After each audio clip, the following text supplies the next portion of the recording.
Hello! எல்லாருக்கும் leave எப்படி போயிட்டுருக்குன்னு சொல்லுங்க. இன்னைக்கு பார்த்தீங்கன்னா, என் பாப்பாவுக்கு வந்து நல்லா ஏர் வாஷ் பண்ணிவிட்டு, வீட்ல இருக்கும்போது தான் வீக்லி 2 டைம்ஸ் பண்ண முடியும். ஸ்கூலுக்கு போயிட்டான்னா ரிப்பீட்டடா பண்ண முடியாதுன்ட்டு நான் ஏர் வாஷ் பண்ணி விட்டுருந்தேன். அவள் இன்னைக்கு ஸ்வீட் வேணும் கேட்டிருந்தா. வெர்மிசெல்லில சேமியா கேசரி பண்ணலாம்னு சொல்லிட்டு ரெடி பண்ணிட்டு இருந்தேன். நானும் பார்த்தீங்கன்னா, ஸ்கூல் லீவ்ல தான் இந்த மாதிரி வந்து நிறைய வெரைட்டிஸ்லாம் செஞ்சு ட்ரை பண்ணியும் பார்ப்பேன். அதே மாதிரி எங்கள் அம்மாவும் நிறைய விஷயம் அதுலேயும் பார்த்தீங்கன்னா, சேமியா கேசரி ரொம்பவே பிடிக்கும். அதுவே இன்னைக்கு பாப்பாவுக்கு செஞ்சு கொடுக்கலாம்னு சொல்லிட்டு ரெடி பண்ணிட்டு இருந்தேன். எப்பயும் செய்கிற அந்த கேசரி மெத்தடே தான். நார்மலாக வந்து நெய் ஊற்றி ட்ரை கிரேப்ஸும் எல்லாமே ஃபஸ்ட்டு நெய்யில் வறுத்து எடுத்துக்கணும். அந்த நெய்யிலே பார்த்தீங்கன்னா அந்த வெர்மிசெல்லியை போட்டு நல்லா வந்து கலர் கொஞ்சம் சேஞ்ச் ஆகிற வரைக்கும் நல்லா வறுத்து எடுத்துக்கணும். அது கூடவே பார்த்தீங்கன்னா நல்லா வறுத்துட்ட பிறகு நான் ஒரு சைடில் வந்து தண்ணி சூடு பண்ணி அதில் பார்த்தீங்கன்னா கலர் போட்டுக்கிறேன். கூடவே வந்து ஒரு பிஞ்ச் சால்ட்டும் போட்டுக்கிறேன்.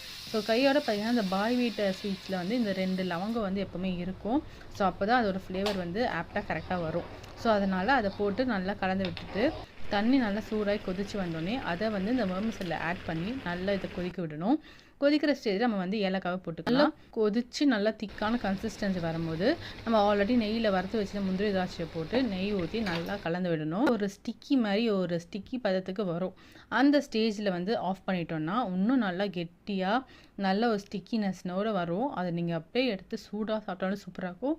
ஆற விட்டிங்கன்னா இன்னும் நல்லா மெல்ட் ஆகி சூப்பராக இருக்கும். நீங்கள் ட்ரை பண்ணி பார்த்துட்டு எப்படி இருக்கு எனக்கு சொல்லுங்கள்.